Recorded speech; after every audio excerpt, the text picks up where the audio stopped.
All right, good evening. This is the October 2nd, 2019 Cottage Grove City Council meeting, which I'm calling to order.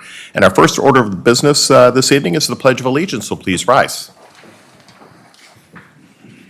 I pledge allegiance to the flag of the United States of America and to the republic for which it stands, one nation, under God, indivisible, with liberty and justice for all.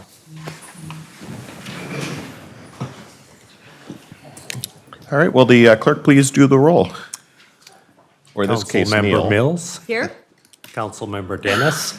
Here. Councilmember Thede. Here. Councilmember Butt. Here. Mayor Bailey. Here. Next on our agenda this evening is open forum. This is the opportunity for anybody that would like to speak on something that's not on tonight's agenda is welcome to do so. We did have a sign-up sheet out there, but I was told that nobody did sign up. So for the sake, in case somebody got in without signing up, is there anybody in the audience that would like to speak on something that is not on tonight's agenda? All right, seeing none, I'll go ahead and close the open forum, and we'll move to number 5, which is adoption of the agenda. Move the agenda. All right, we have a motion by Councilmember Thede. Second. Second by Councilmember Dennis. All those in favor signify by saying aye. Aye. Opposed? Motion carries. Next is 6 presentations. We do have one this evening. 6A is the Fire Prevention Week proclamation. And I believe, Pete, were you doing it? We're just going to have a couple slides. Oh, okay. So what I'm going to do is I'm actually turn it over to Councilmember Dennis, who is going to actually read the proclamation. Then the council will obviously vote. And for some of you, you'll see some of the slides going across that recognize this next week. So Mr. Dennis. All right, thank you, Mayor. It's an honor for me to read this. This proclamation is to designate the week of October 6th through 12th, 2019 as Fire Prevention Week. Whereas the city of Cottage Grove, Minnesota is committed to ensuring the safety and security of all those living in and visiting Cottage Grove, and whereas fire is a serious public safety concern, both locally and nationally, and homes are the locations where people are at the greatest risk from fire, and whereas home fires killed 2,630 people in the United States in 2017, according to the National Fire Protection Association, otherwise known as NFPA. The fire departments in the United States responded to 357,000 home fires. And whereas a majority of U.S. fire deaths, which is 4 out of 5, occur at home each year, and whereas the fire death rate per 1,000 home fires reported to U.S. fire departments was 4% higher in 2017 than in 1980. And whereas when smoke alarms sound, Cottage Grove's residents may have less than 2 minutes to escape to safety. And whereas Cottage Grove residents who have planned and practiced a home fire escape plan are more prepared and will therefore be more likely to survive a fire.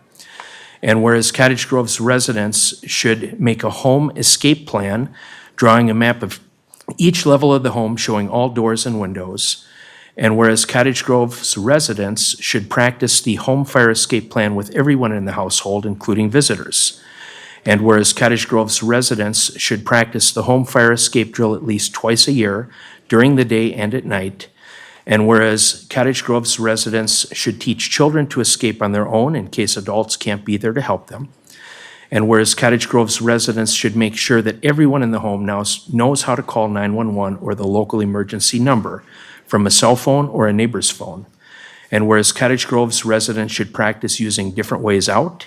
And whereas Cottage Grove's residents in a real emergency should get low and go under the smoke to get out quickly. And whereas Cottage Grove's residents should get out and stay out, never going back inside the home for people, pets, or things. And whereas Cottage Grove's residents are responsive to the public education measures that are able to take action to increase their safety from fire, especially in their homes. And whereas the 2019 Fire Prevention Week theme, which is "Not every hero wears a cape, plan and practice your escape," end quote, effectively serves to remind us that we need to take personal steps to increase our safety from fire. Now therefore, the mayor and city council of the city of Cottage Grove, county of Washington, state of Minnesota, hereby proclaim October 6th through 12th, 2019 as Fire Prevention Week in the city of Cottage Grove. I urge all the people of Cottage Grove to be aware of their surroundings, look for available ways out in the event of a fire or other emergency, respond when the smoke alarm sounds by exiting the building immediately, and to support the many public safety activities and efforts of Cottage Grove's Fire and Emergency Services during Fire Prevention Week 2019. This second day of October 2019, compliments of Mayor Myron Bailey and the Cottage Grove City Council. Sounds good. So first thing I'll do from council is just look for a motion to approve the proclamation, and thank you, Mr. Dennis, for reading that. I move that proclamation. All right, so we have a motion by I almost said EDA member, Councilmember Mills. Do I have a second? Mayor, I'll second that. Second by Councilmember Butt. Any further discussions? Seeing none, all those in favor signify by saying aye. Aye. Aye. Opposed? Motion carries. So thank you, Pete, and I don't know if Rick was in here or not, but thanks for scrolling those pictures. And I did want to point out, I did see it on one of the slides, a week from Saturday is Fire Prevention Week, or it's an open house at the fire station here in Cottage Grove. That is from 10 a.m. to 1 p.m. And then ironically, this coming Saturday, out at Afton Apple, there is an event out there where some of the proceeds for the corn maze, our fire department and police, I believe, are going to be out there. Those proceeds are going to be going to the Cottage Grove Police and Fire Program. So I just wanted to mention that. So you got an opportunity on Saturday, hopefully the weather will be nice, to go out to Afton Apple, and then obviously the following Saturday, go check out the Central Fire Station and all the activities that'll be there to kind of cap out the Fire Prevention Week. All right, sounds good. All right, next on our agenda is consent. Is there anything council would like to pull on consent? I did have one item that I know they're going to pull up, and it's E. And so since there was no other ones, I'll just mention it, and I'm going to have Zach come up to show some pictures. For the public, what I'm pulling just for, I just call it kind of a cool awareness thing, is the ice arena mural donation. And for everybody that may or may not be aware, we've been doing some pretty extensive renovations at the Cottage Grove Ice Arena. And maybe I'll turn it over here to Zach, because I know you have some pictures to share if the public hasn't seen some of them out on Facebook, but also the mural, what this mural is going to look like. It's pretty cool. Yes, you bet. Good evening, Mayor, members of the council. It seems like we've been under construction for eternity, but that's kind of what happens when you have a facility that you care and nurture for a long, long time, and then it gets flipped upside down, turned left, turned right, and everything else. So it's been dusty, dirty, but we're finally coming close to the end, doing a lot of cleanup, and we're actually starting to put ice in this past weekend and week. So it's all for the betterment of the Cottage Grove Ice Arena, which truly is one of the best ice facilities in the state of Minnesota, the state of hockey, as a matter of fact. So I'll show you a few quick updates. The north rink, we have the 3 sheets of ice. The north and the south are the 2 that have been under construction. The original sheets of ice in the Cottage Grove Ice Arena received new refrigeration piping, new concrete floor, completely new dasher board system, a center hung scoreboard, a new sound system, a wall mural, which the mayor had mentioned, and then also some new advertising and banners. So this is a picture of what it looks like today. You can see the drop-down center ice scoreboard, which will receive some additional design graphics around it as well in time. The mural will go on the north wall down here, so that black wall, I'll show you a picture of that in a second. But you can see we got a new center ice logo, the completely new dasher boards, which are all clean, nice, and tidy. All of our advertisements are up. We've had a good year of advertisements. We got another handful of advertisements to put in, but both on the boards and in the ice as well. And then we also have our new high school banners, which will go up in due time as well. This is the mural that is being proposed for the donation tonight. The Cottage Grove Athletic Association contributed, as the council is aware, in the summer to the scoreboard, the center ice scoreboard, but they're also contributing this 100% of this project, which is the mural on the north wall to promote Wolfpack hockey, which is both for the high school program and the Youth Hockey Association. On the South Rink, which is the smaller of the 3 rinks, the South Rink received new refrigeration piping, a sand floor, a new dehumidification system, and then also painted ice logos. And it also received the sound system as well, which the sound system on both sheets was worked through with the South Washington County Telecommunications Commission. And that's what the South Rink looks like today. We're still building ice as of this morning. I think it was opening up at 5 o'clock today for the first time. So first time we've actually painted the ice white, and it's actually got a center ice logo as well. So things are looking good. The refrigeration plant itself, probably not as exciting to most people, but for a guy like me, refrigeration guy, I get excited about this stuff. Ammonia-based refrigeration, screw compressors, which really just means very minimal maintenance. So we're gonna save a lot of time. We're gonna help the environment by going to ammonia-based refrigeration and also save a lot of costs long-term. Also cost savings in the waste for heat recovery systems through so we take the heat off the compressors. So we take the heat out of the floor and out of the building. We reuse that heat before we get rid of it for subsoil heating, melting the snow in the snow pit, and then also for some of the hot water as well that's used throughout. And then a completely new electrical feed and switchboard that replaced the 1974 system that was there. So lots of work. And I thank the council and, everybody else in the community for the support on this project, because it's been a big project, but a much-needed project. And I'll answer any questions if there are any.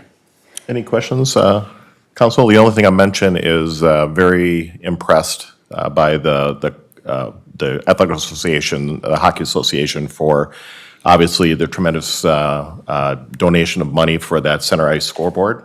We, as a city, we had to take down the old one, which was on the wall. It was in rough shape and not really working too well. And we were just going to put a new type of, similar type up with the money we were going to spend. But the Athletic Association came to us and said, we'd actually like to do a center ice. So if you could do that, we'll raise the rest of the money. And they did. And then to see this, I think, for somebody that's been up there for many, many years, including skating myself as a younger kid, it really personalizes that rink to the Wolfpack side. Because I do know the other side has the logos and things for Eastridge, which is cool. It's, to me, seeing the mural go up there, I think is really going to add some value to that new set of ice. So anyway, good job thanks to the Athletic Association out there for doing this nice donation, and can't wait to see some games up there.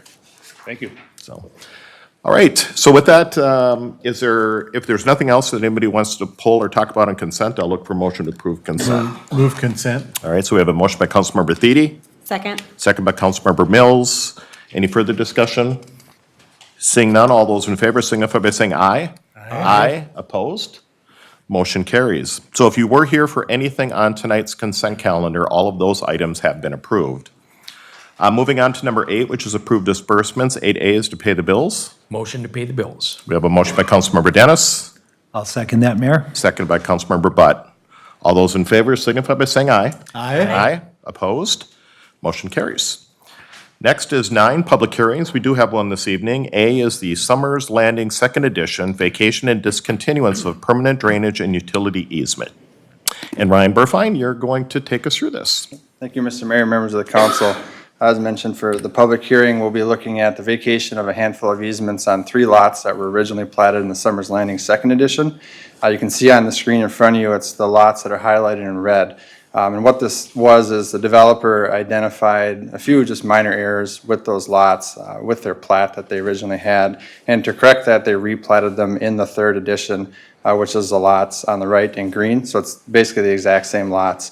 But just to clean that up as part of the process, just to not have any issues in the future, we're going to vacate the easements on those second landing lots because they're just a little bit off. So regarding, house setbacks and not being on an easement, things like that, it really just cleans it up. So after the public hearing tonight, we'll go through the process with Washington County to remove those easements.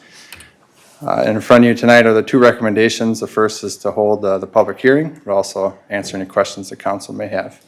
So Ryan, this is pretty much just clean Just a up. formality, Yeah. just to clean it up. Okay. So, yep. All right. Any questions, council, at this point? All right, I'll go ahead and open the public hearing. Is there anybody that wants to speak on this particular item this evening? Seeing none at all, I'll go ahead and close the public hearing, and council, I'll look for a motion. Mayor, I'll make motion to adopt Resolution 2019-106, vacating and discontinuing the drainage and utility easements within lots 1 to 3, Block 5, Summers Landing, Second Edition, and authorize the city clerk to prepare a notice to be presented to the Washington County Auditor regarding the completion of the proceedings herein. All right, so I have a motion by Councilmember Dennis. Second. Second by Councilmember Thiede. Any further discussion? Seeing none, all those in favor signify by saying aye. Aye. Aye. Opposed? Motion carries. Thank you, Ryan. 10 is bid awards. There are none tonight. 11 is our regular agenda. We have 2 items this evening. The first one is Pizza Ranch. And Matt Wolf, you're going to take us through this one. Yes, thank you, Mayor Bailey. The development of the Pizza Ranch restaurant is currently being proposed at a 1.6 acre parcel of land that's currently owned by the EDA. Since 2014, the City of Cottage Grove Economic Development Authority has owned this land. We have, since that time, also marketed this piece of property. Ideally, when we looked at marketing, it was for a hotel, but for various reasons, we have had people who have interested in developing there, but for various reasons, either because of site constraints in terms of the size, fees, or other financing issues, none of those developments moved forward. However, on May 31st of this year, the EDA did receive a letter of intent for the development of a pizza ranch on the site. A purchase agreement was put together, and that was approved by the EDA at their July 9th meeting, and as well before you here at your July 17th meeting. Going over the site plan, the proposed restaurant is an 8,046 square foot restaurant. It would have 236 seats. It is facing both, it has really three street frontages in Harkness, Hardwood, and Oakwood Park Drive. The main entrance would be off Oakwood Park Drive South, right up here. We would have a 6-inch sidewalk that would run along Oakwood Park Drive that would be required as part of this development. That would go here and then it would cut in over. As eventually we hope to see some more Oakwood Park improvements that would eventually tie in there as well. So there would be complete pedestrian access all the way to the park and along Oakwood Park Drive. Additionally, there are 98 parking spots, which is well in excess of what our code requires. We are additionally going to require a 4-foot wide sidewalk connecting Pizza Ranch to the Muddy Cow restaurant to the south, which can be seen here. Additionally, there was in 2004 when Muddy Cow, or what was then Ruby Tuesdays, was built, there was a reciprocal parking agreement that was put in place. One of the things as part of this development Pizza Ranch has requested is termination of that agreement. That agreement was put in place to potentially share parking, these spots right here, and additionally there would have been a drive-through lane.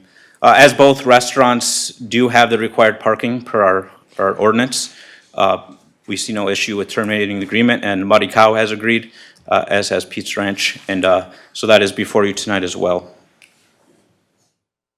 In terms of the restaurant itself, there will be 5 community rooms for various parties or activities or events that are potentially could happen within the restaurant. The restaurant will feature a fun zone and game room. Actually, at 8,046 feet, what I've been told by the developer is actually going to be the second largest pizza ranch in Minnesota, so that's very fun to see for potential children looking to hold birthday parties and other things, that will be part of the development. The buffet serving area will be in the middle here. The entrance will be facing Hardwood Avenue and Harkness, and then the kitchen will be here. And then we will have a drive-up pickup window, which we'll cover more here in a second. As part of this development, all restaurants that have a drive-up or order pickup window are allowed, but they do require a conditional use permit per our B2 zoning district. Currently, city code requires all those drive-up windows have stacking for 6 cars. So although this is an order pickup window, we still, to be consistent with our other developments, we are calling it a drive-up window. The stacking on site currently would allow for 3, so that's where the variance comes in. Due to Pizza Ranch's limited stacking, since most customers order ahead and place their order, and then when they arrive, they pick up their product, we do see that the variance in terms of the 3 cars instead of the 6 would be met for a couple reasons. First, again, as they call ahead, they arrive, they pick up, or they pay and then they pick up. If for some reason their order is not ready when they arrive, they pay and then they're asked to move ahead to designated spots where they wait. As soon as the food's ready, they then bring it out to their car and then they leave. So there is no, like you see in fast food restaurants, there's no waiting on site, there's no ordering on site. It's very quick, so even at peak demand, they typically only see 2 to 3 cars stacking at their other sites throughout the state and in the metro area. Planning Commission did approve the site plan, CUP, and variance at their August 26th meeting by a vote of 7-0. In terms of architectural standards, they are meeting our architectural codes. They do have 3 Class 1 materials. First, they have the fieldstone here, which is off the main entrance, or part of the main entrance. The red clay face brick is predominantly throughout the building. Additionally, then they do have the windows that will make up the site. Those are the 3 Class 1 materials. And then the remainder of the makeup is made up of an LP siding wood product here that you see as accents. Additionally, the signage that is required, we do allow 100 square feet per tenant wall. They are meeting that requirement. I have been told this is actually going to be the very first pizza ranch that's predominantly going to be all brick, and it does match with our surrounding buildings, which is very nice to see. The colors throughout the site will also match with the Pizza Ranch brand colors. And one of the requirements we are asking, they are still trying to decide exactly what red brick they're going with. I never knew there was so much red brick to choose from until I talked to their architect today. There are over, I think, 40 colors in red brick. So one of the things we are requiring is that they submit a final sample board of what those materials will look like. That needs to be approved before any sort of building permit would be approved. So with that, there are two recommendations before you today, the resolution for the site plan, conditional use permit and variance, and then that easement termination agreement. I also have Ernie Swanson, who is the developer and the franchisee of the Pizza Ranch. He is here as well if there's any questions. With that, I'll turn it over to City Council. Council, any questions for staff at this point? I know we've seen this kind of coming through different avenues. We're excited to see it finally at this point before us to get you going, so that's pretty cool. So with that, if there's no questions for staff, I'll look for a motion. We have two up above. I would move that we adopt Resolution 2019-112 approving the site plan, conditional use permit, and variance applications for the proposed Pizza Ranch project. All right, so I have a motion by Councilmember Theedy. Second. Second by Councilmember Dennis. Any further discussion? Seeing none, all those in favor signify by saying aye. Aye. Aye. Opposed? Motion carries. And then the second bullet point. Mayor, I'll make the motion to approve the easement termination agreement between the City of Cottage Grove Economic Development Authority and MCI Investors LLC. All right, so we have a motion by Councilmember Mills, Second. second by Councilmember Theedy. Any further discussion? Seeing none, all those in favor signify by saying aye. Aye. Opposed? Motion carries. There you go. We're on our way.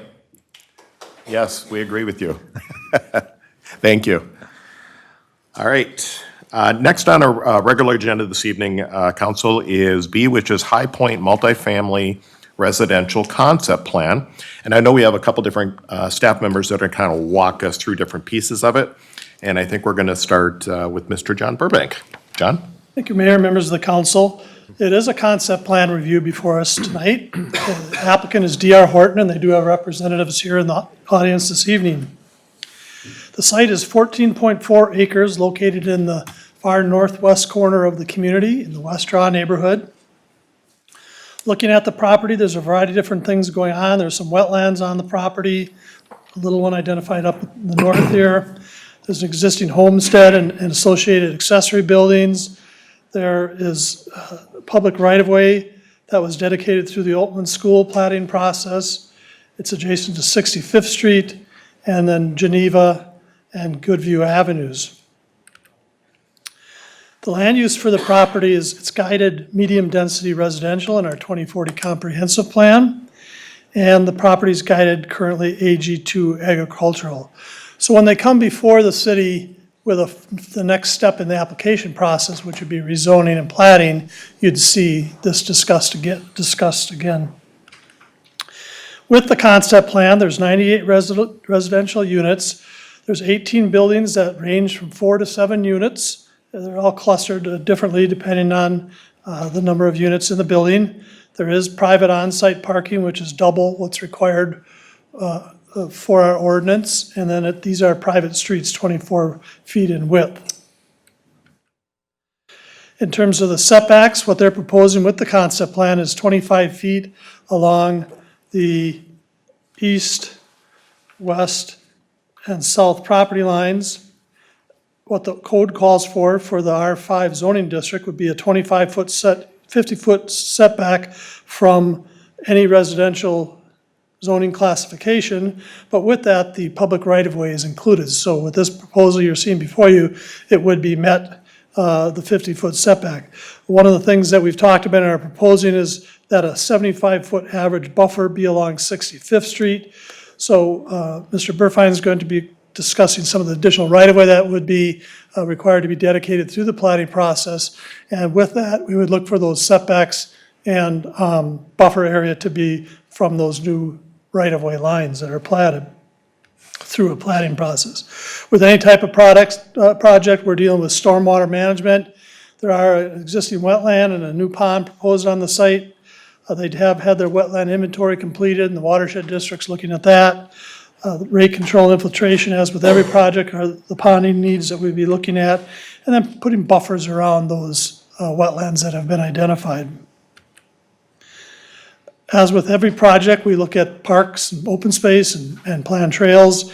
In this particular area, there are trails called for along 65th Street, along the new 66th Street, and then we are looking at some additional sidewalks along the Goodview Avenue and Geneva Avenues.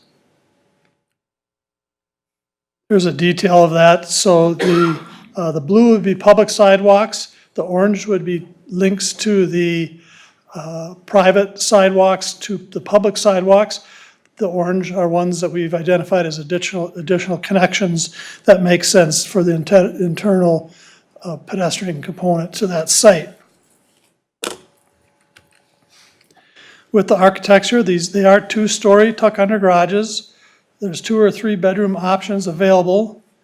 And they do have a varied color palette. If you look to the staff reports, you'll find there are different pictures of the type of products that are similar to what would be going in with this project. And with the transportation, I'll turn that over. Right? Mayor, members of the council, with any development project and really planning processes for the city, traffic is a big part of that. So I want to spend some time, walking through that in the next handful of slides. What you see in front of you is our 2040 traffic volume projections from our 2040 comprehensive plan.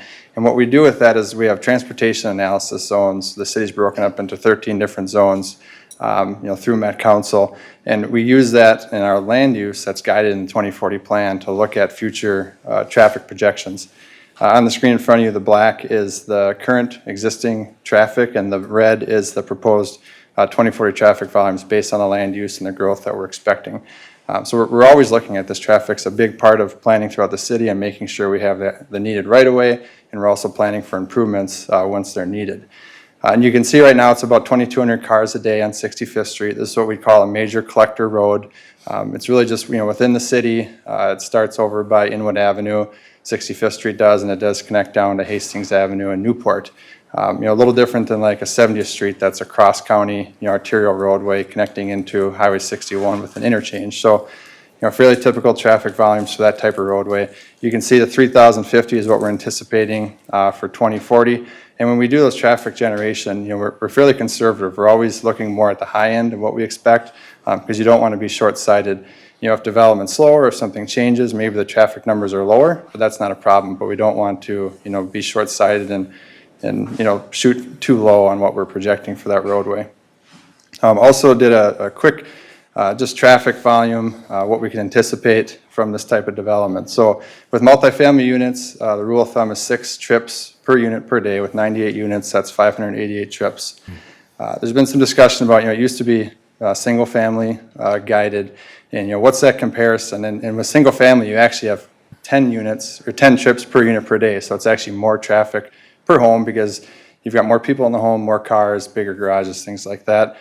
So with the size of property and up to 4 units per acre, with single family, you'd actually be looking at about 520 trips per day. So there's very little difference in actual traffic generation just because low density does have more traffic per the number of units.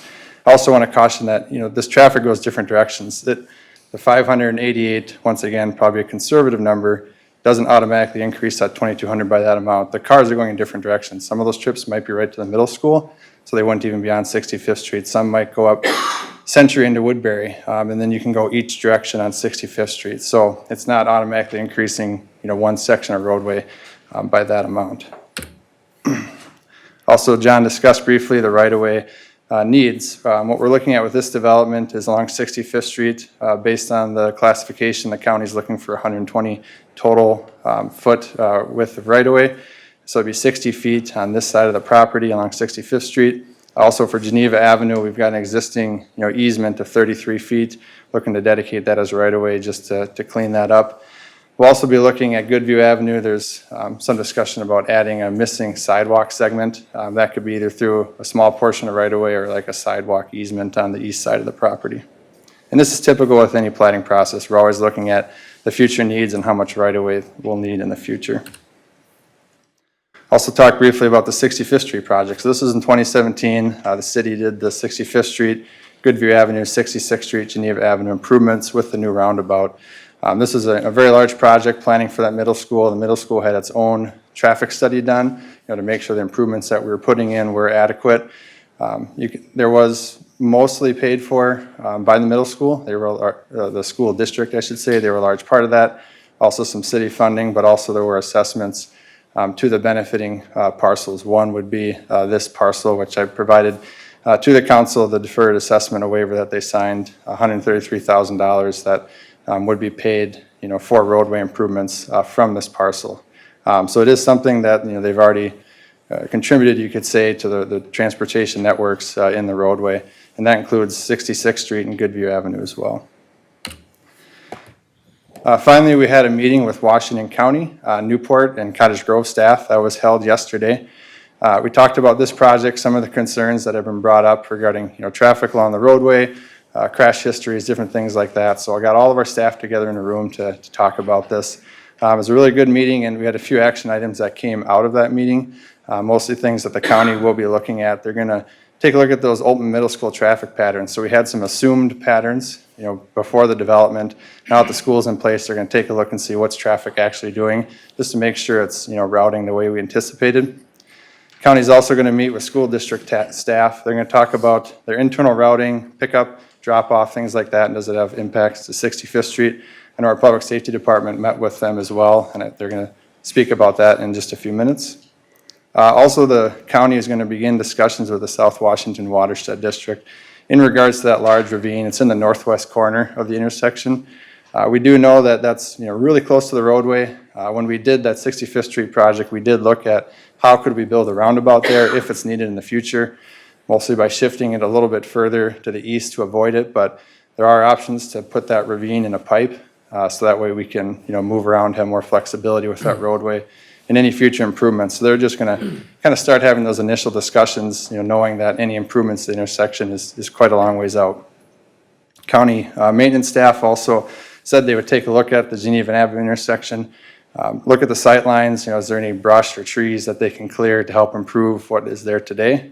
And finally, they're going to continue to coordinate with the school district with their winter maintenance activities. They want to make sure they're plowing in the road at the appropriate times so that the parents can get there, the buses can get there and leave.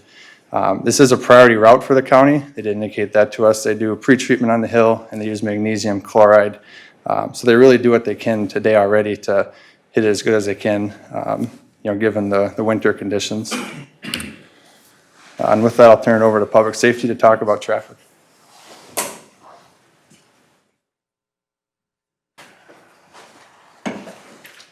Well, good evening. I'm losing my voice, so fortunately I have Deputy Director Renzel here tonight. He's our patrol captain. A couple of things that Ryan had just brought up. I did meet with the school district today in a meeting. It was unrelated, but then we kind of talked about any kind of traffic concerns. They're unaware of anything around Oltman. They thought things were going well. I've also had School Resource Officer Mike Todick making observations. He's been sitting in the lot to kind of watch the roundabout. And he's indicated there hasn't been issues. He's up there before and after school. There is, an increase of traffic on 65th. I think I was a little surprised, but and since 2013, we've only had 4 reported crashes in that stretch of road there, 3 of which were motor vehicles versus deer. We also checked further into Newport St. Paul Park, and they had 1 report where a vehicle had gone off the roadway as well. So we don't have a lot of crash data or anything. There is obviously an increase in traffic, but maybe Captain Renzel, if you have questions, or he can kind of speak to some of his observations. He's been speaking with some patrol officers as well. So Okay. I probably took all your numbers, but Took all my thunder. yeah. I can't sound as intelligent. I just stand for any questions right now. It's 65th is a middle school roadway, so we do extra patrol.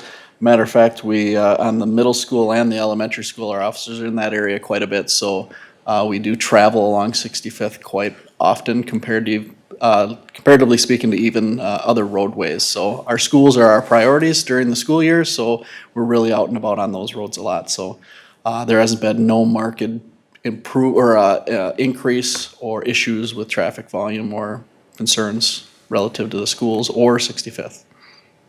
Okay. All right. I think that was it for presentations, or? Just the recommendation. There you go. Okay. So we can leave that up there. And then what I would do is I'll start, if you're okay. I know Councilmember Dennis, you have something you wanted to mention, and then we can ask questions of staff. Okay, thank you, Mayor. And first off, I'd like to thank our public safety team for going in and putting together this multi-jurisdictional crash data report.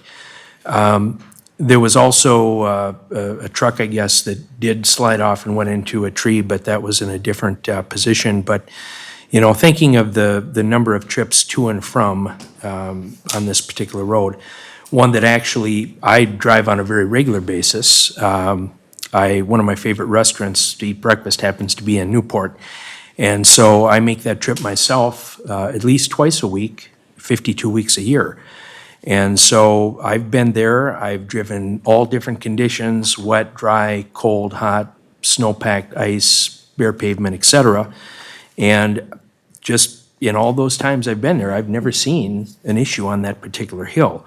So looking at the bottom line of the findings of this report, most often the officers advise that vehicles struggled on the hills due to poor tread on the tires, and those end up losing control because they were driving too fast for conditions. So as I have been known to do, and with my background of serving in law enforcement, always recommend to folks that that we use, you know, good sense when we're out driving around, regardless of what the conditions are. So the other thing that I did, because I did have a number of folks reach out to me, some of them are in the audience here tonight, I wanted to do my due diligence, and there was a point that was made by a couple folks that talked about what happens when we have extra vehicle traffic on the road. And it was really tied in to the time of year when we have ice and snowpack. So there were two studies that I found, one of them coming from the Wisconsin DOT, so something right next to us here, the other one from Rockdale in the United Kingdom, which is kind of cool. And so I just want to cover just a few words here off of these studies that I think would be beneficial for people to hear. The first one from the Wisconsin DOT is that traffic affects, this deals with how traffic aids de-icing by spreading the mixing of chemicals into the snow and ice. So in essence, the more vehicles that pass over, you're spreading that chemical out instead of just having it be broadcast spread. They're actually working that into the ice pack and snow. And when you employ things like thermodynamics and you talk about adding pressure and creating friction, you can really see in the wintertime on any stretch of road when there's paths where the cars have gone down, you'll see those tire tracks where it's clear pavement. So having extra traffic come in there, where some people are saying it's a negative, there are studies that are indicating that it's not. So the second one coming out of the United Kingdom, and this gets a little bit more technical, it says when spread on top of ice or snow, each grain will begin to melt the surrounding ice, working its way outwards. As it melts the ice, it forms a pool of salty water, which in turn helps to melt the surrounding ice and so on. Without any traffic to move the salt and the salty water around, the melting process can take considerable time. So this doesn't necessarily have to be construed as a negative. There could be a positive effect to that. And so I just wanted to put that information out because these are legitimate sources that are professionals that put this work in. So I just want to kind of share those two things and then thank our public safety team for those numbers, which I think really in good faith are indicating that there's not a major issue there. Now, are there certain small changes? Maybe you have to wait a little bit longer to get through. Yeah, that might happen. The community is growing. We are having more folks come in. But I don't think it's at a level that that would create a significant problem for people. And I know I have, and I'm sure other members of the council, when you guys talk, you've probably been out to that area and taken a look at the roads, have driven that extensively and looked at it from different angles.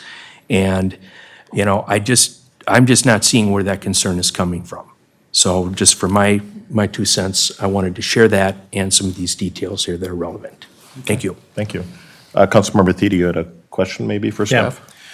Kind of a question and comment. I want to, number one, thank you guys. You know, the main concern I had too was how many accidents have there been, how many situations where people couldn't get up the hill and so forth. And thanks, Steve, because you did make note of the fact that you can, when you get more traffic over some areas, that it can help. Whereas if it's just sitting there untouched, it can get a little bit slipperier in that too sometimes. But and then as I am enjoy facts and so forth, and I tend to be a little bit of a penny pincher. I also wanted to make sure that at some point, when we find that we need to do something more at that intersection, that whether it's 5 years from now, 10 years from now, we don't look back and say, gosh, I wish we would have done that back then, so that we didn't have this enormous cost or impedances or restrictions in the future. And Ryan did get back with me, and I appreciate the work that he's done to really kind of take a look at some of those facts. And we did have the other roundabout plan potentially that could be put in the future, and we're actually looking at that. And as we do planning for the future, and when the other property to the north of 65th gets developed with more homes and that, to be able to take a look at that and see, make sure that we're able to kind of put that in, and then also that northwest corner of that intersection, which right now is just trees and open and such, that there'd be some space there too to do some things. So I think they've done their homework, at least to my satisfaction, to know that down the road, we're not going to be looking back and saying, gosh, I wish we would have done this or that, to make sure we could take care of some things with that. And otherwise, that's some of my main concerns on the roadway and such. So, All right. Yes, Councilmember Mills. Thank you, Mayor. I just wanted to first say, I know some of you reached out to me as well. I always appreciate hearing from residents. I never want to tell someone not to reach out, so I appreciate your insights. I know that our staff worked really hard, and I know a lot of us were really diving into what was happening and taking a close look at it, and we all take it very seriously. And I appreciate the staff coming up with a lot of the data, with the crash counts and all of that, taking a look at that, what our road count was. So thank you so much. I live close to that area. I drive 65th every single day. I do know that there's more traffic on there than there used to be, but I still don't find it to be probably any more dangerous than some of the other roadways. I know that I've even had trouble getting up 70th when it's been really icy. So I think sometimes it's where you're at, and it's the day of how much ice is on the road. So I feel really good about where we're at with this project and moving ahead with it. Okay.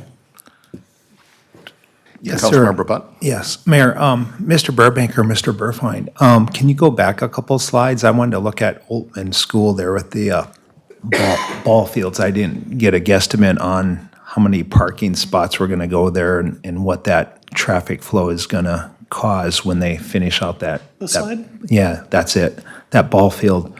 Is there a guesstimate on traffic count with that added ball field? Mr. Mayor and Councilmember Buck, I don't know the specific lot or vehicle space count right in front of me, but we did look at what those ball fields are. We know from past histories with our parks, what soccer fields, what baseball fields generate. So we did plan for that. And you can see that layout of that parking lot, that was actually graded in. So that space has been, dedicated for that future parking lot and accounted for. And really, the use of some of those fields were taken into account with that initial traffic study when the school went to place. So we have looked into that in the past. Okay, thank you. Great. Any other comments at this No, point? thank you, Mayor. The only other item I'll just mention, and then obviously if there's any comments at the end.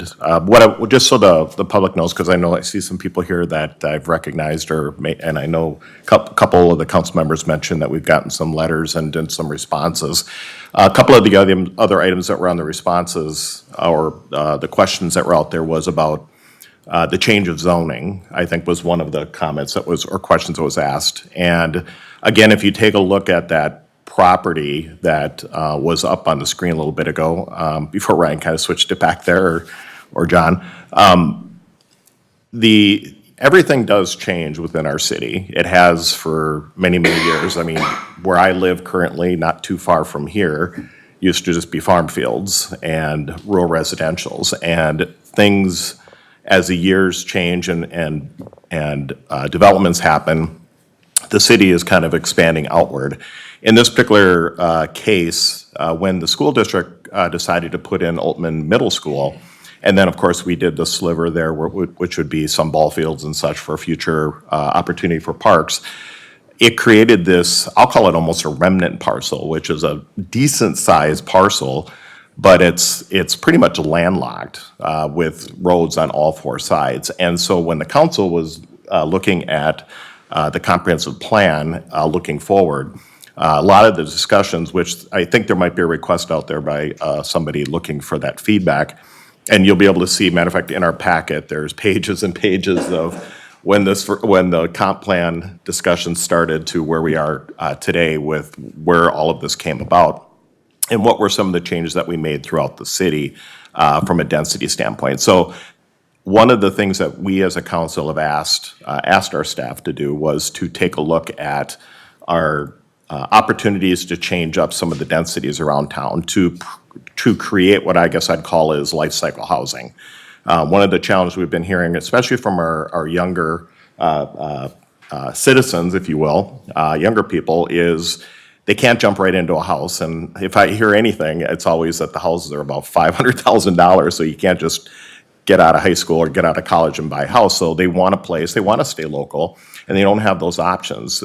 So they're looking for something that might be a little bit cheaper. They're looking for rentals, they're looking for that. So what we did as a council is said, okay, let's identify certain areas throughout our community that we can look at to create an opportunity for medium and high density. This particular site was chosen because of the fact that it is basically a landlocked piece and looked like it might be really good to have something like that in the proximity of this park, but also, or the fields, and also the middle school.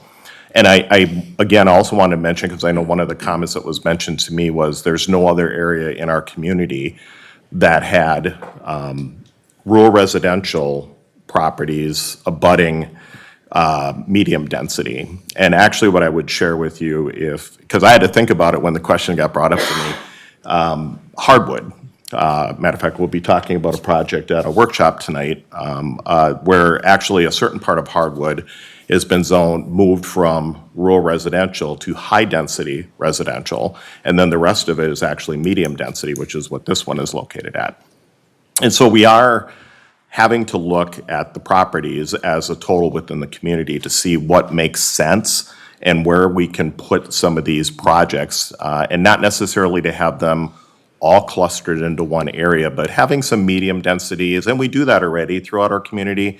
Matter of fact, if you go over here, not too far from here, Indian Boulevard, matter of fact, near where my mom lives, there's townhomes sprinkled in amongst residential. And so I wanted to mention that, and I do know there was concerns about the road, so I do appreciate all the feedback we've received, and the fact that we did meet with Newport. One of the challenges of this site, I'll just put it out there, is right at that border is Newport, and there's a little bit of St. Paul Park, and that hill, that road, first of all, is not a city road at this point. It definitely isn't in Newport. And what is the future plans for this area? And how can we make sure that, as Councilmember McHattie mentioned, that at some point, as we keep checking along the way here, as more development happens up in this area, how do we make sure that roadway is sustainable going forward? The last roundabouts and such that went in on that county road, We're pretty much 100%, I have almost 100% paid for both by the city of Cottage Grove as well as the school district. It wasn't the county, even though it's a county road. So we have some challenges there that we have to work on, but we'll work through that with the county and obviously the city of Newport when it comes to that road. Things I know are going to change up there one way or the other. This again is a concept plan, that's why we're here, is they're sharing with us, here's an idea, here's a concept that D.R. Horton's looking at. And so I just want to make sure that all of you are aware kind of how we got to this point with regard to that zoning. And then I know a comment was made a little bit earlier, across the street, the rest of the Pasavad property. You know, if somebody is going to come in and buy that, and it's currently zoned residential, so we're probably talking on that acreage, 300 homes. So it is going to change, I get it, for those that are up there that are part of the more rural in nature or have been. So there is going to be significant changes that are going to happen up in that area one way or the other. So I just wanted to share a couple of those insights.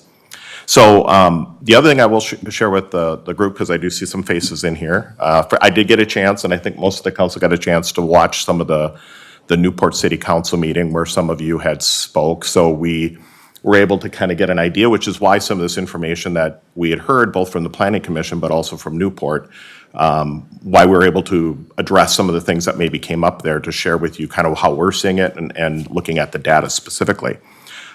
Even though this is not a public hearing, I am going to, as I always do, offer the opportunity for anybody that wants to come and speak before the council is welcome to do so. I would ask, though, that you keep your comments to 3 minutes. And then what I've asked our staff to do is to take notes. So if you have certain questions, if you want to make a statement, you can make a statement.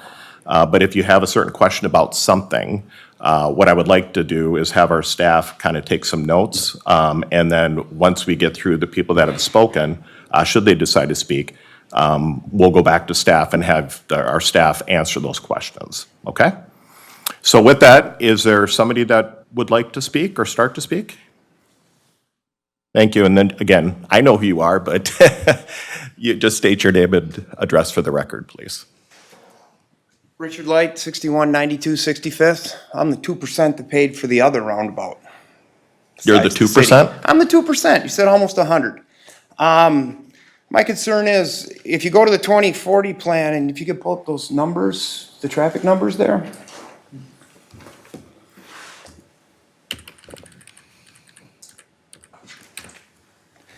You'll see that traffic study was done in 2015. That was before the middle school. When we were in here about the middle school and the roundabout, those were the numbers that were given at that time. We were told the school was going to add about 800 trips, 70% coming from the west to the east. So the numbers from 2015, that puts you almost at your 3,000 that you're calling for in 2040. Without the land behind my house being developed, without Rogers land in the end of 65th, without East Ravine Parkway coming in, without Stonebrook coming in, without any of that in there, it seems like your numbers are already at that 3,000. At least that's what we were told at the city when the roundabout one came up with the school. So the number's already there. That's a 2015 number. So to say that with the school we're still only at that number doesn't seem to make sense because that's the numbers we were given then. So it seems like they're 800 short already. My concern is more with that last roundabout being assessed, being told I had to pay for it, having to get an attorney, everything else I went through. When the next roundabout goes in, if the land around me isn't developed and I'm not gone, who's paying for the roundabout? Those of us that have lived in the city for 20 years? Or is there a way to start collecting from all developers now instead of the people of the city that have lived here paying for developers, landowners, and other people to come in? Is that a burden we're supposed to carry? I don't know if there's anything set up for that, but after this last one, 4 years ago, I had a pretty stiff $47,000 assessment before I got an attorney. And my concern is future money to do that roundabout because, like I said, 2015, your numbers are already at that 3,000 if you actually did a traffic study, I believe. I'm not stating that. And so now we say we need a roundabout. Are you going to hit the landowners around the roundabout to pay for it? That doesn't seem fair, and is there anything that can be done now to protect the people in the future against that assessment or who pays for it? Because I don't remember his name, he made me nervous at the public meeting when he said, we're looking at a city-county improvement to the road. Anytime the city's involved, they can assess. I learned that on the last one, badly. So if that's the way you're gonna lean with it, we could all be assessed on it. And that doesn't seem fair to the residents that have lived there a long time and paid their taxes for a long time. Okay, thank you. And they took those notes, and we'll answer some of those for you. Okay, thank you. Yep. Is there anybody else that would like to speak?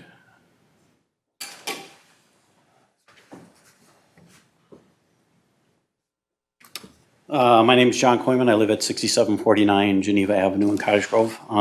So I had a couple different questions. So my first one was related to how this property originally became medium density. And I can see that there was a steering committee meeting that happened in May. I submitted a public information request to get the copy of those steering committee meeting minutes, and I was told there are none, which seems odd to me. It seems, I also asked for correspondence between the property owner and the city to see if there was some process that went through to get this parcel going as medium density. There's none. So my question is, how can a property change without any public information? So I don't know if the person that requested the change, maybe they have some conflict of interest with the property. Maybe they're gonna profit by having this property turn into townhouses. I don't know. Second thing I had, you know, and this again goes, we're mostly rural residential up there. I mentioned to you that there's not a single spot in the city where it's medium next to rural residential. You mentioned that Harkness area, and you know, I read through that 2040 comp plan where you guys worked with the Harkness Avenue residents, and basically what it came down to was you said, yeah, it doesn't make sense to put medium density next to your acreage. And you came up with a plan that worked for them to where they're not gonna be forced into living next to medium density housing. And I read through some of the meeting minutes from that, and I'll read a couple notes from there, and you can have this if you want to make sure I'm not reading out of context, but this is from Councilmember Dennis. The city does not want to hurt anybody, and they have respect for citizens' positions. The neighborhood has the power and the authority to decide what the future is going to be. No one's taking that away. I'll read a comment from Councilmember Thiede. And that starts right here. The pre-planning was being done to make sure that what happened, that it would be in an orderly manner and it would look good and fit the area. He told the residents to band together against this if they wanted to, and then the project would not go forward. So again, you know, our situation, we're not given that same opportunity that the Harkness folks have. So I can see you're treating those folks different than us. I think, you know, residents in the same situation, you're treating them different. It's gonna be a whole can of worms if you do that. So, page 3. Oh, so I read through the 2040 comp plan, and towards the end, there's a little section about the Oatman Middle School, and I'll read that to you. It's on page 161. Oatman Middle School area, new middle school at 65th and Geneva is set to open in late 2018 and expected to attract new housing development. As with the North Ravine area, development is geared towards new, low-density residential in the form of single-family residential flats. So to any person that's reading that document and maybe was gonna decide to go to the comp meeting, maybe they read that and they said, oh, that's perfect, I'm not even gonna bother. That fits the area. All right, so to me, I'm thinking that amending the Cottage Grove 2040 comp plan to switch this parcel back to low density is the best fit for our area. I think you guys have gone through the process to amend the comp plan many, many times, so it shouldn't be anything new there. So, you know, what I'd ask you today is to table the vote. Don't do anything tonight and find out what really happened to get that parcel changed, who, the wheres and whys, and provide that information to me and other citizens. And is that medium density designation the correct decision? I think when you have lots of acreage next to medium density, it's not a good fit. You saw that and expressed that in the Harkness Avenue folks, but for us, we're not getting that same shake, so. And I agree with Rich, I think pages 51, 52, 53, where you see those circles of the traffic patterns in your packet, those are all 2016 data. So, you know, it doesn't show the roundabout at the school, it doesn't show the Bailey Ridge development, it doesn't show any of that factored in. So, you know, I think we were originally asking for an updated traffic study, and you know, we're getting the 2016 data, so. Thanks for your time, and if you have any questions for me. All right, Councilmember Dennis, you want to add something? I do. real Thank quick? you, Mayor. Mr. Coyman, thank you for coming out here tonight. What I want to do is provide some context, because you took a caption and you put this into, you know, this delivery here tonight. People need to know and understand what that was and what it was about, okay? Sure. The Harkness Avenue Small Area Plan and Study, and what we ended up doing down there, when I said that the people had the right, I wanted to be very clear. There are landowners that are down there that have the ability to decide whether or not they want to sell their piece of land. If they decide one of two things, number one is that they don't want to sell, nobody's forcing them to. Nobody can force them to. Or number two, if they decide to sell to another single, what in essence would be a single family homeowner, okay, maybe you want to buy down there. They could sell it to you, and then you could retain your right of sovereignty to say, I don't want to sell my land to a broker or a developer, okay? So what I have to point out here, and I'm doing it very respectfully, is that these are two completely different situations that we're working on. So now I'm going to take us into a little bit of a story here, and I'm going to play off of my attorney, because we've had to do this numerous times in the past. One of the things that many of us bring here is the opportunity to provide teachable moments or share learning or opportunities, because knowledge is the key to power. And power unlocks the potential for people to know and understand how things work. And when you do, you can make a better decision, you can make an informed choice, you can walk away better because you understand how the situation works. So as we sit here in America, we are in a free market capitalist society. And as such, when you have a circumstance where you have a willing seller and a willing buyer, and you're not in conflict with any, let's say, zoning ordinance issues or other issues that would get in the way of that, we really can't stop someone from having that sale and conducting that business. Because what would happen is we would put ourselves in a position to be arbitrary and capricious. And what I would like to do is have our fine city attorney take just a moment to talk about what that is by definition so people know and understand, and then maybe also outline what the reality would be for us as a city if we decided to go outside the lines, what we would open ourselves up to as far as potential liability. Yes, go ahead. Your Honor, Yes. members of the council. So I think what you're asking is when someone submits an application and it complies with all of the four corners of our books, our zoning book, our comp plan, all of the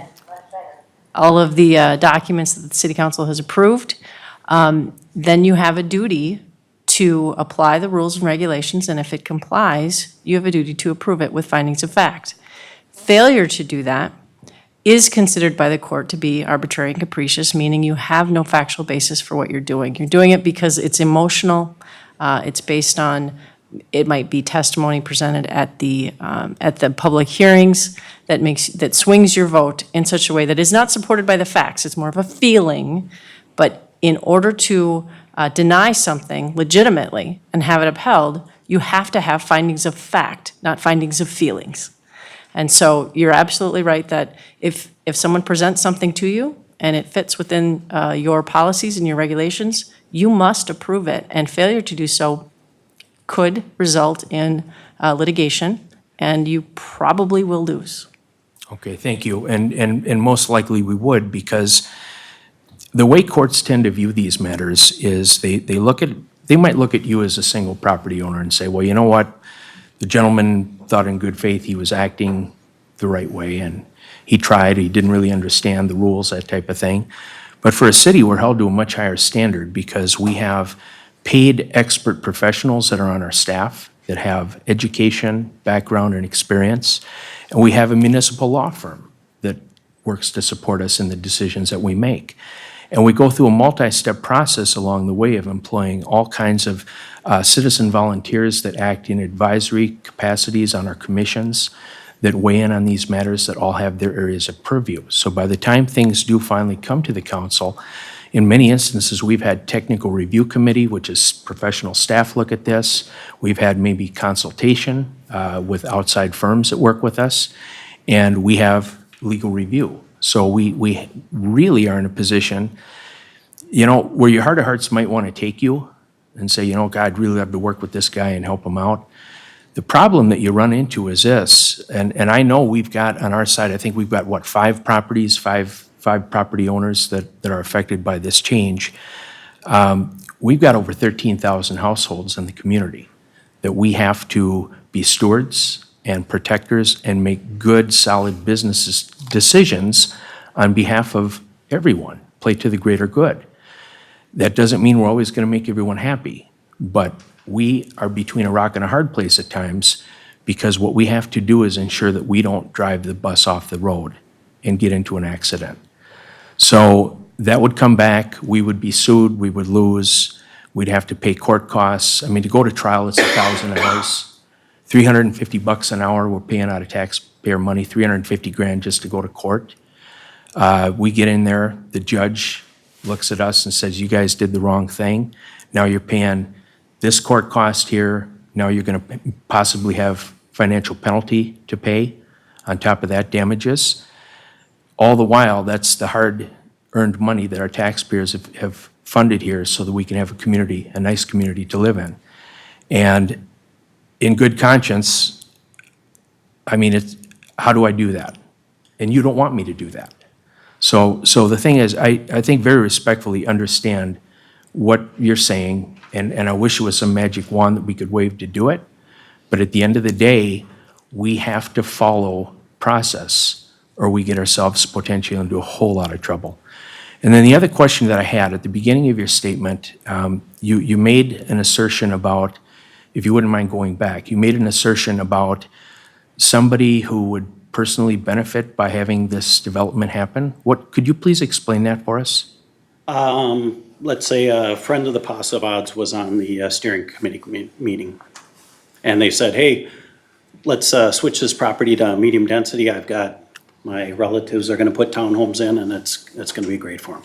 That's an example. I don't know if that's true. Okay, so are you saying that this is a legitimate scenario, or I are you can't just? tell. I can't tell because I can't see those steering Oh, committee okay, meeting okay. minutes. So you're saying just on the off chance somebody happened to have don't been know. there? Okay, okay. And I don't know if anybody Okay, does. well, just from an ethical, respectful position, I wanted to identify what that might be. Okay. Because there's been numerous times I've recused myself over things, and I know others have too, because we understand that, we separate the person from the job that we do. So we're always very sincere about that. So that's what I had. Thank you for answering. I just had one more question then. Is the comp plan finally approved by the Met Council? I don't think so yet, but you'll do that? Okay.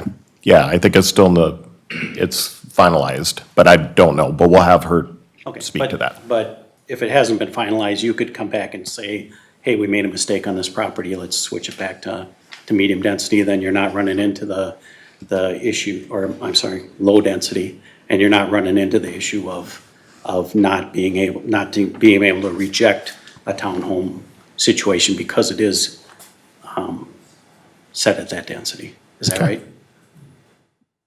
It's not that simple. But we can share some more info with you in a minute. All right, that'd be great. All right, thank you. Thanks for your time. So I did want to make a Oh, I'm sorry. clarification. Yes, oh, that's right, he did say your name, so Councilmember Everybody. Thiede. So just to clarify my comments and the Harkness, and it is different than this situation because the people along Harkness actually live on the property. You do not live on the property that's in question. So, and my comments to them were that that group of people, for their properties, could form a homeowners association that could provide more protection from just, let's say, one person's wanting to sell or something like that, in terms of the whole thing not just being turned over. All right? So in this situation, just to also mention that from the point when the school went in and Bailey sold the property and things like that to the school district, there was a variety of different things. That one piece of property was not owned by Bailey's, it was owned, separately. And so there was different discussions about what could go in there, but it was never low-density homes. So there was some discussion about the school district doing something with it, buying it and doing something with it. There was some other discussions. So, but it would be good to get any of the conversations that were had on that, but Okay. just to clarify. All right, would somebody else like to speak at this point? Okay. So Jennifer, you want to, our city administrator will kind of walk through some of the pieces, and if I caught a few, and make sure that we catch all of them. Well, Mayor, members of the council, if staff could bring up the image for 65th Street improvements, if we could have that image on the screen, I can walk through some of the project details that have been referenced. This is the project that was in reference to the actual assessments related to 65th Street. Now, council, as you know, as per our IMTF policy, which is what we use to assess properties, those are properties that are benefiting from the improvements. And in this case, they were specifically adjacent to the improvement. And so we had an actual assessments against the Bailey property, which I think has been referenced this evening, that has developed, and they did sign an assessment waiver. The Passavads for the north parcel did sign an assessment waiver, deferred assessment waiver for theirs to the north, and they also signed the deferred assessment waiver for the 17-acre parcel that's in question. Mr. Light did sign his assessment waiver amount in the value of $5,700, and that was an agreed upon to be consistent with our other residential property assessment values. So even though he's on a collector roadway getting a higher benefit, he's only being assessed for the actual residential property, similar to if you lived on, Geneva or 87th Street. It's exactly the same. And so that assessment has been paid. And I should note, I think there was a percent referenced. The value of the project was over $4 million in total. And so that assessment represents approximately 0.14% of the actual project. And the additional questions that have been raised have actually are depicted on this image. The question regarding medium density and who requested it. Well, Mayor and Council and residents in the audience, you might not know this, but the Passavads, George and Ravine, they've been longtime residents here, and they were actually very instrumental in enabling us to move the middle school forward. Because you can look at the image down by Oak Ridge Drive, where it connects with Geneva, and it had to swing down into that area to make that connection. So to enable us to make those two intersections align, the Passavads actually had to exchange land with the school district and the city, which is what we always affectionately call as Outlot C, to enable them to develop. And so Vereen and George Passavad have verbally told us through the years, as we have negotiated and worked with the school district, and they signed the assessment waiver, they're the ones who are in support of the medium density. So there's no actual written documentation. This has been verbally given by Ravine and George, our long-term residents here in Cottage Grove. And they are obviously now in a position where they want to move forward with developing their property. There were other questions raised about the actual publication of the comp plan. You know, obviously that verbiage that was referenced is not something that someone's going to go to for a quick reference. You can obviously use the map, which John showed at the very beginning of the presentation, that shows the density and how that represents it very visually. Because obviously in verbiage, you could maybe misrepresent a specific parcel, and so hence the map is really your key component for how that is done. And obviously, Cottage Grove does not work in a vacuum by any means. Our comp plan was sent to multiple jurisdictions, all of the surrounding communities, Newport, St. Paul Park, Newport, you know, the DNR, Met Council. Everybody has a chance to weigh in to verify and validate our changes. And we provided that and received no comment in regards to this change to medium density. And so this was over a 2-year process in which this specific parcel went from low density to medium density. When we look at traffic, you know, one of the largest generators was actually the school district. They had done such an in-depth analysis, and I know we provided components of that traffic study in your packet. They've analyzed it from various elements, and when they did that, they had to make assumptions on the adjacent land. And so they did make assumptions as to medium density, as Councilmember Butt referenced, the actual park, you know, how much traffic generation is it? What is our peak, you know, time in the morning, in the afternoon? What are those impacts, and what is that distribution? All of that has been analyzed in great detail, and nothing in this concept is counter to that traffic study. But Washington County said, hey, we will ensure and validate that study with the traffic volumes that we're seeing here today. And I actually, SRF did the traffic analysis for Newport just in the fall of last year, and so they're going to provide that as more analytical historical data to show the trends and to verify that that study is indeed valid and accurate. Now, we have talked a lot about additional growth, say to the north, which you'll remember are Ravine and George Pasavad. That larger tract of land, based upon the size and the amount of units, that will have additional traffic study analysis at that time. And so that is really a separate issue compared to what we're looking at with these 98 units on this 17-acre parcel. So, Mayor, I may have missed a question, but if I have, please let me know, and we can always stand to address them.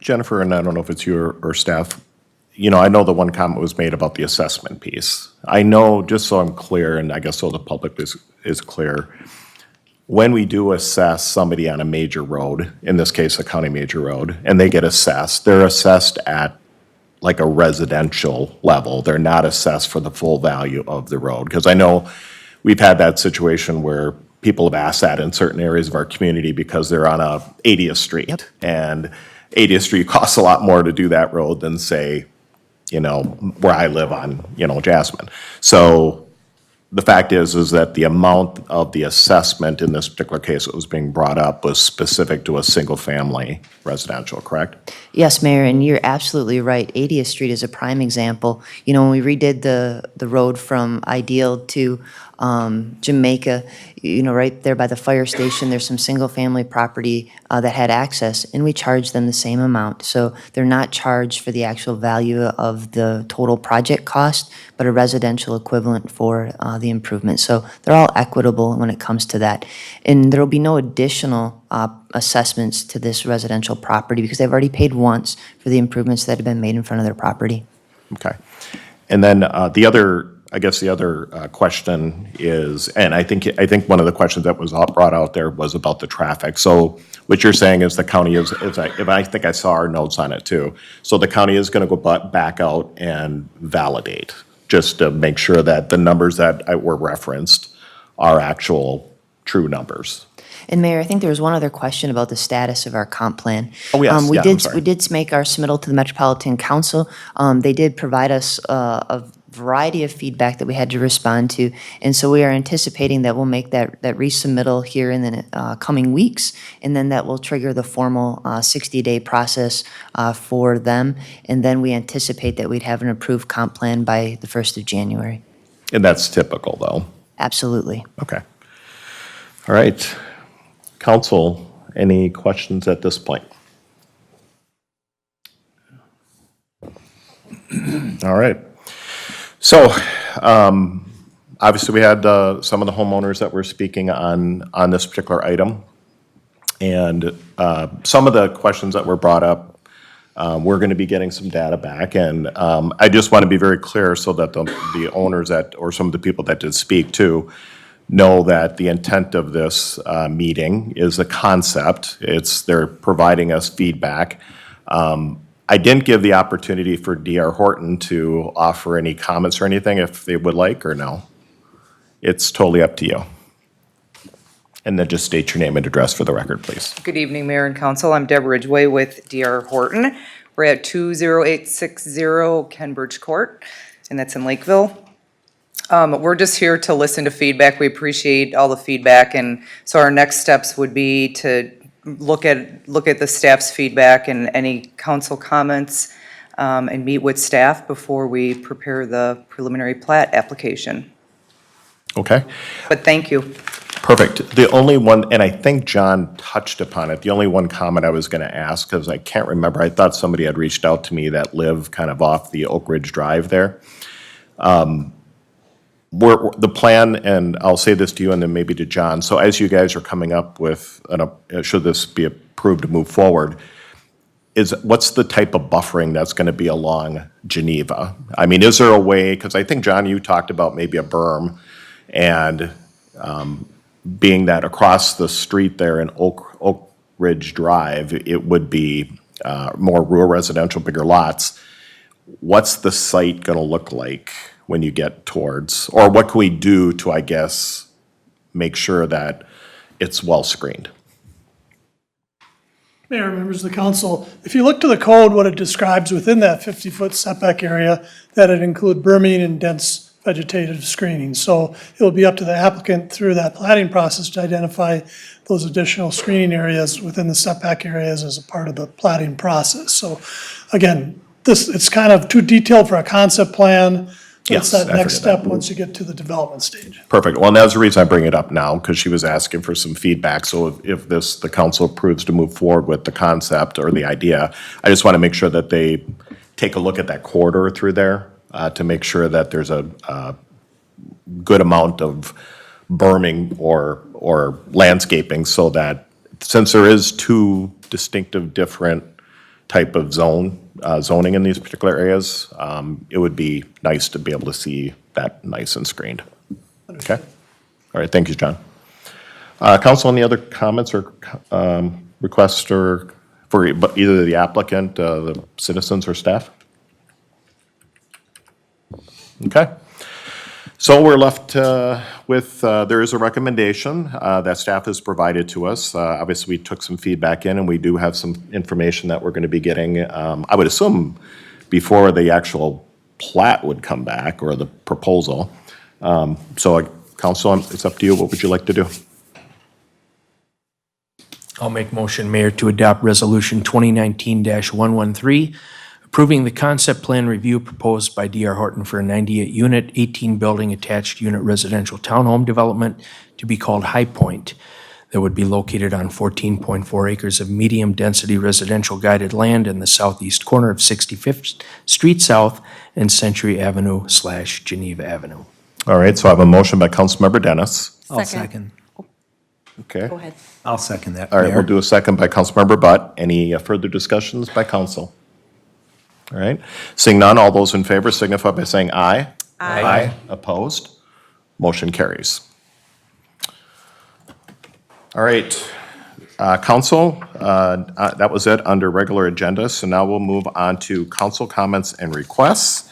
And so I will start, as I normally do, with Councilmember Mills. Thank you, Mayor. Just a couple things. Last night, we were excited to be able to basically accept some artwork that's been done by local Cottage Grove artists that will be on display here in City Hall.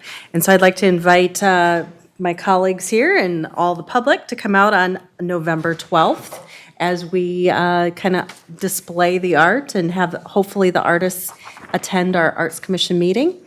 So it's very exciting. I know the staff helped a little bit on putting that together and pulling in some of our artists. So there'll be some exciting art displayed in some of our meeting rooms here in City Hall, so that'll be exciting to see. There were 5 different artists, and some of them submitted more than one piece of art, so it'll be really lovely. The other piece that was discussed last night is also the holiday train, which I will challenge to see if my colleagues here want to go together and do a wreath. Are they doing them again? We're going to do the wreaths again, Okay. and as We're a doing it. council, We're we doing can it. go We're ahead doing and it. do a wreath if you guys are up for it. I think it'll be a great event, and they've pulled together some nice things for that. So Perfect. That was that'll fun be last year. fantastic, and it will be, I forget the date, I think it's December It's, 10th. I just pulled Do it you up. have it? It's the 10th of December. It's a 10th. Tuesday. Okay, I thought it was the 10th. Yep. Will be the night of the holiday train, but a fun event coming up soon, but it'll be here before we know it. That's what I've got there. All right, thank you. Councilmember Dennis. All right, I've got all kinds of things tonight. First off, I'd like to say welcome to the group of Cub Scouts that are in the back here that are attending the meeting tonight. I hope, Boy Scouts, my bad. I hope you guys enjoyed the time that you had here this evening. We've had some interesting things and a great opportunity to learn a little bit about how government works here at the local level. Next, I want to talk about, it is now October, which starts Breast Cancer Awareness Month. So members of the Cottage Grove Fire Department are going to be wearing some shirts called Fighting for a Cure. These T-shirts will be featured during the month of October to support those who have battled and are currently battling breast cancer. We also will be wearing these for those who are no longer with us. Funds raised from these shirts will go directly to a breast cancer foundation, which will be named later on this month.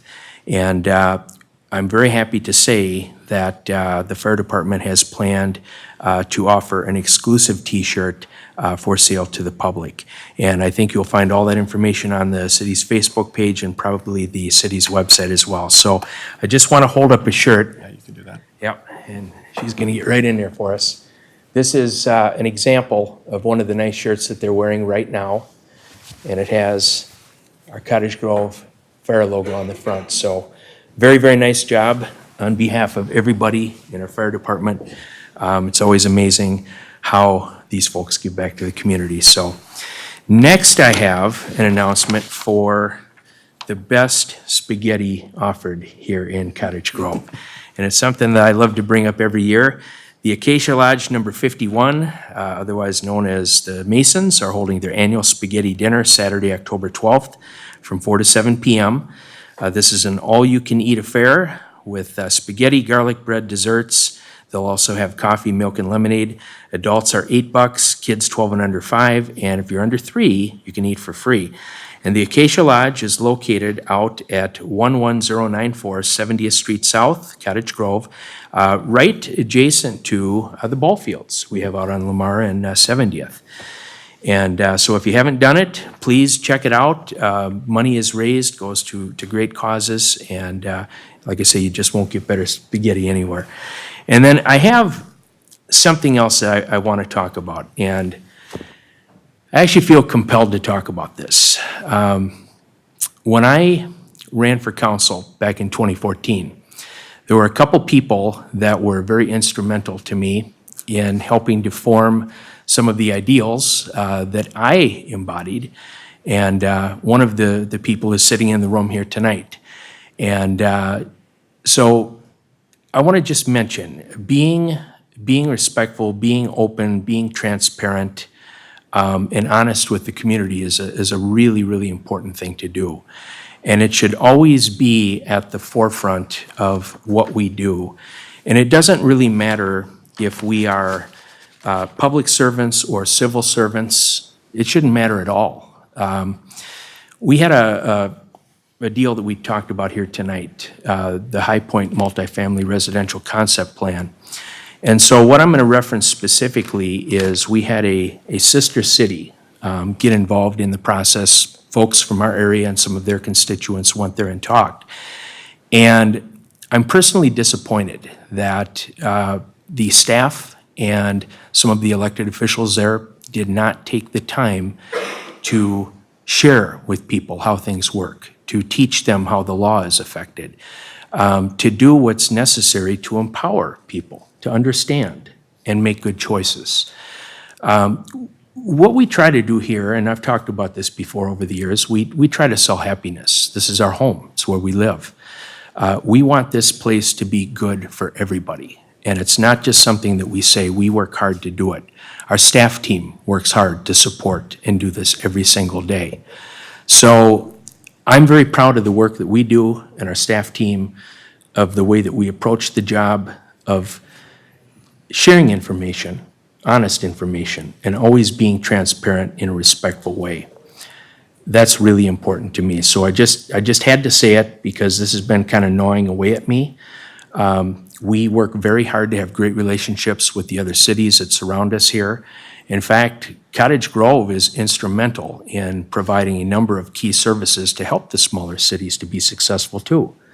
So my hope is that this information I'm saying here, I hope it does get back to the ears of those folks and that they think about some of the core fundamentals of doing the right thing relative to taking that moment to share with people what's truthful and what's honest, and be transparent every single time that they interact with the public, because it's a reputation, it's what we do, it's everything we stand for, and we try to do this the right way. So that's my piece. Thank you for indulging me to say that. Sounds good. All right, thank you.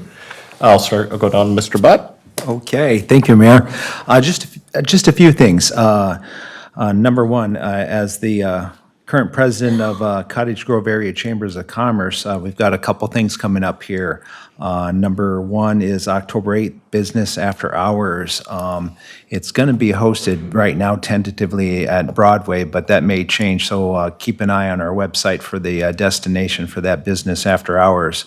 Number two, October 17th is the Woodbury and Cottage Grove Job Fair, and that's going to be at 10 a.m. over at the Woodbury High School. So if you've got students and college-age children, send them over there for that job fair.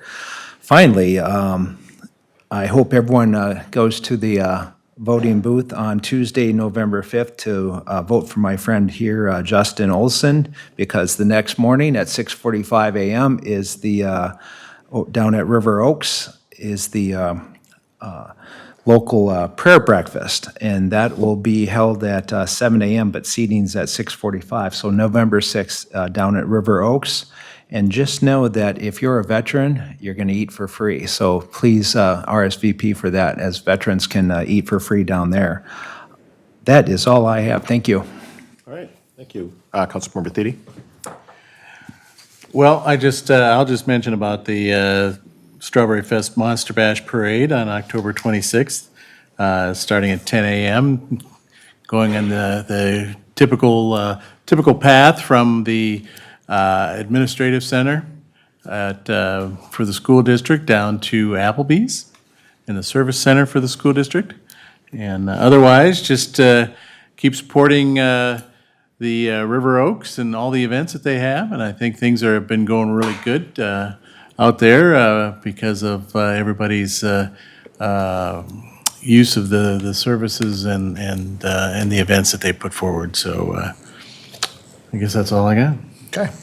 So I just have a couple quick things to mention to the public. So I had a citizen actually reach out to me about that. I'm assuming has this issue as I was looking at my administrator, and asked if I could just mention to the public about a special awareness day that is coming this coming Saturday. So it's Ostomy Awareness Day, and it's underneath the campaign that ostomies are lifesavers. And I just wanted to make sure that everybody that's aware of this, that this is a surgery, as weird as it sounds like me saying this at a council meeting, but it's important to make sure the public is aware. It's a surgery to help people remove bodily waste so they can change their lives and actually live.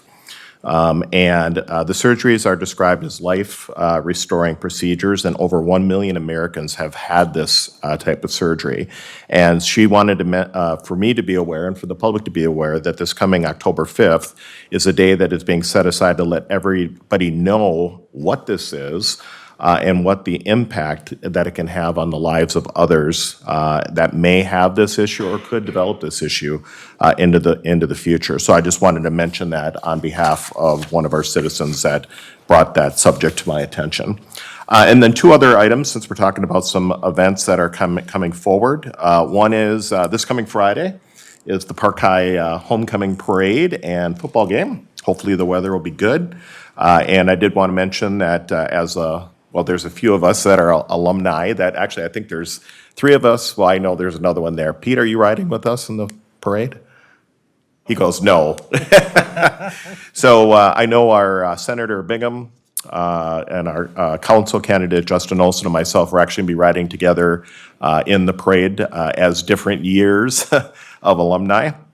But I did want to mention, the reason I want to bring this up is that typically the parade has run in the past from Kingston Park to Park High School. This year, the homecoming parade will be running from the Crossroads Church on the corner of 80th and Jamaica to Park High School. So it's a little bit different route, so I want to make sure people know that. So if they're going to try to stand along Indian or stand along Jamaica, they're going to miss the parade. So I encourage everybody to make sure they go down towards 80th Street and be part of the fun festivities for the homecoming parade.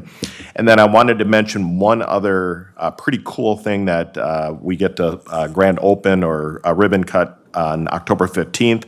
And that is the Cottage Grove Bus Loop grand opening. That ribbon cutting will be at 10:30 a.m. at the South Washington County Schools Communication Education Senior Center, which is down by Applebee's, if you're wondering where that is.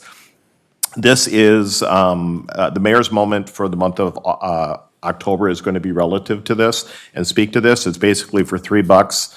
On Tuesdays, you're going to be able to ride a circulator around Cottage Grove. It is going to stop at different locations, some of them predominantly in the senior living facilities that we have in Cottage Grove, but anybody can use this service. And if you're a kid under 16, I believe, you can ride for free. And again, it's $3, that's round trip. You can get off in one and get to the other. It's going to make stops at a lot of our area businesses and such. So I just want to mention that we've been talking about this on the EDA and then the council for quite a while. This kind of developed out of our business park when we talked to our business park people and the businesses there about what are some of the things we need in our community. So we're going to start this, and we want to thank Alina and Renewal by Anderson for helping fund some of this with the EDA picking up the difference at this point. So I just wanted to mention that to everybody because that's a cool thing that's happening. All right. Any other council comments or requests? All right. So the next thing is 13 is a workshop, which is open to the public. The workshop is, ironically, is to discuss a proposed development project on Hardwood Avenue by Real Estate Equities, and we'll be doing that in the conference room. There is no closed workshop this evening, so we will adjourn once we're finished in the conference room. So thank you, everybody.